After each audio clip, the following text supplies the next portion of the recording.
ఏమండి 24 గంటల్లో కనీసం ఒక్క అరగంట ప్రార్థనలో గడపగలుగుతున్నామా? ఒక్క పావు గంట దేవుడి దగ్గర మనసు విప్పి మాట్లాడగలుగుతున్నామా? చూడండి, ప్రార్థన ఎంత గొప్పదంటే ఈరోజు చాలామంది దేనికి పరిమితం చేస్తారంటే, ఏదో బయటికి వెళ్ళేటప్పుడు, అన్నం దగ్గర కూర్చునేటప్పుడు, టిఫిన్ దగ్గర కూర్చునేటప్పుడు, పడుకునేటప్పుడు దెయ్యాలు రాకుండానో దానికి మాత్రమే పరిమితం చేశారు ప్రార్థననే. కానీ ప్రార్థన ఎంత గొప్పదంటే, దేవుడు సమస్యల నుంచి విడిపించడానికి మన చేతుల్లో పెట్టిన ఒక ఆయుధం ప్రార్థన.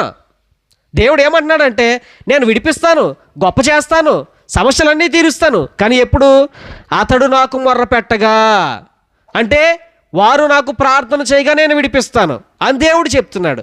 ఒక రకంగా చెప్పాలంటే ప్రార్థన అనేది ఎలాంటిదంటే, దేవుడు మన చేతుల్లో పెట్టిన ఆయుధం అన్నమాట ఈ భూమి మీద. పరలోకంలో ఉన్నటువంటి దేవుడు కార్యాలు చేయాలంటే భూమి మీద మనం మోకాలు వంచాల్సిందే.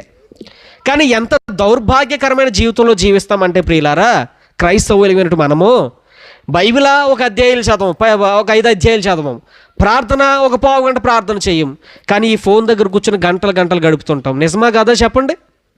సీరియల్ దగ్గర, టీవీ దగ్గర కూర్చొని గంటలు అవసరమైతే ఇంట్లో వాళ్ళు కూడా పట్టించుకొని